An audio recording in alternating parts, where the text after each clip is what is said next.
Hi guys, this is advocate Rukhsar Ahmad and welcome to my channel learn law. Friends, कल मेरे पास एक query आई।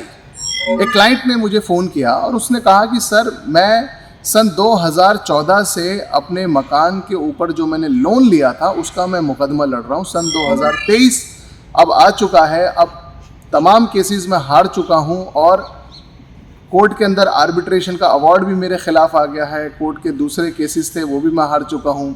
आखिर में एग्जीक्यूशन पिटीशन गौतम बुद्ध नगर court के अंदर फाइल की गई है, उसका भी नोटिस अब मेरे पास आ गया है और अब मुझे अगली डेट पर अपीयर होना है। सर, मुझे कोई रास्ता बताइए ताकि मुझे और वक्त मिल जाए। मैं अपनी इस परेशानी से कैसे बाहर निकलूं? कोई तो ऐसा केस होगा जिसे फाइल करके मैं इस परेशानी से बच जाऊं। मैंने उसको जो भी मैं कंसल्ट करने की कोशिश कर रहा था, जो भी मेरे पास लीगल रेमेडीज़ थी, वो सब बताने के बावजूद भी वो बार बार इस बात पर एम्फेसिस कर रहे थे, सर कोई ऐसा रास्ता बताइए कि फ़िलहाल मैं इस परेशानी से बच जाऊं। फ्रेंड्स, यहाँ पर जो मैंने आपको एक क्वेश्चन बताया है, इसको ज़रा ध्यान से सुनिए और मैं जो बात बताने जा रहा हूँ उसे भी आप ध्यान से सुनिए। जब आप बैंक से एक लोन लेते हैं, आपके पास एक प्रॉपर्टी थी 100 गज की, आपने वो बैंक को गिरवी रखी। उसके बाद आपने बैंक से 30 लाख रुपए का लोन ले लिया। लोन की आपने 10-20 EMI पे करी, उसके बाद आपका लोन डिफ़ॉल्ट हो गया। सपोज आपका लोन सन 2010 में डिफ़ॉल्ट हुआ था। बैंक ने 2-4-6 महीने आपसे कोशिश करी आउट ऑफ द कोर्ट पैसे रिकवर करने की। उसके बाद बैंक ने आपको एक लीगल नोटिस भेजा। लीगल नोटिस का आपने जवाब दिया या नहीं दिया, बैंक ने फिर 2-3 महीने वेट किया। उसके बाद बैंक ने आपके खिलाफ कोर्ट के अंदर केस फाइल किया। आपने कोर्ट के अंदर केस लड़ना शुरू करा, उसमें 2-4 साल निकल गए। उसके बाद बैंक ने साइड में कुछ आर्बिट्रेशन के क्लॉज को अवेल करते हुए आर्बिट्रेशन में भी केस फाइल कर दिया।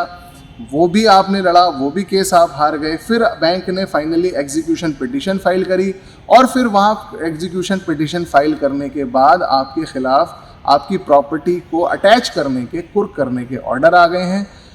इस सारी प्रोसीडिंग में मान लो 6 साल आपके निकल गए और इस बीच में आपने बैंक को 1 रुपया भी नहीं दिया।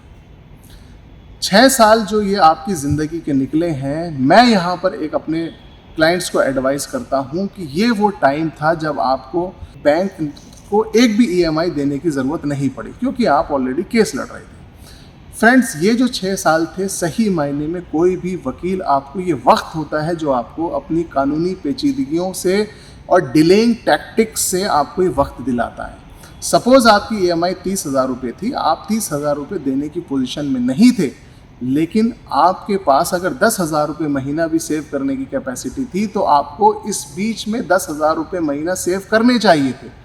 6 साल तक कोई भी व्यक्ति अगर 10,000 रुपये महीना सेव करता तो भी उसके पास लाखों रुपए की एक रकम उसके हाथ में होती। और जब इस बीच में जब आपका मुकदमा चलता है, 6 साल, 7 साल, 8 साल आपका अगर मुकदमा चल रहा है, तो आपको मल्टीपल अपॉर्चुनिटीज़ मिलती हैं।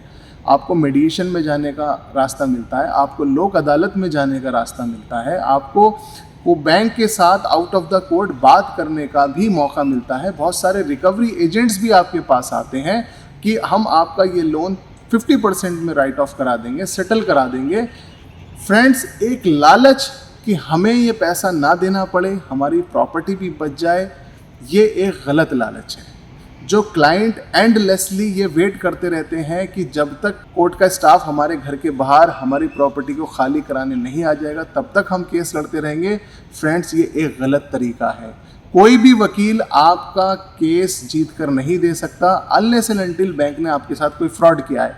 अगर आपको कानूनी तरीके से लोन दिया गया है और आप अपनी गलतियों की वजह से लोन की EMI नहीं पे कर पा रहे हैं या कोई भी एक XYZ रीज़न की वजह से आप EMI नहीं पे कर पा रहे हैं, तो ये ध्यान रखिए कि उस सिचुएशन में आप बैंक से केस लड़के नहीं जीत सकते।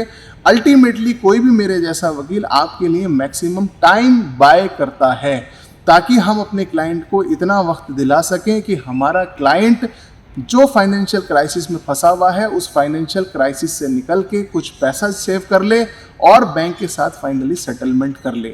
अगर आप किसी भी वकील को लास्ट स्टेज पे भी जाके ये कहते हैं कि सर कोई ना कोई तो केस ऐसा होगा कि आप डाल दें और हमें कुछ वक्त मिल जाए, तो ये ध्यान रखिए कोई भी वकील आपको केस फाइल करने से मना नहीं करेगा, क्योंकि केस फाइल करना आसान है और केस को जीतना बहुत मुश्किल होता है।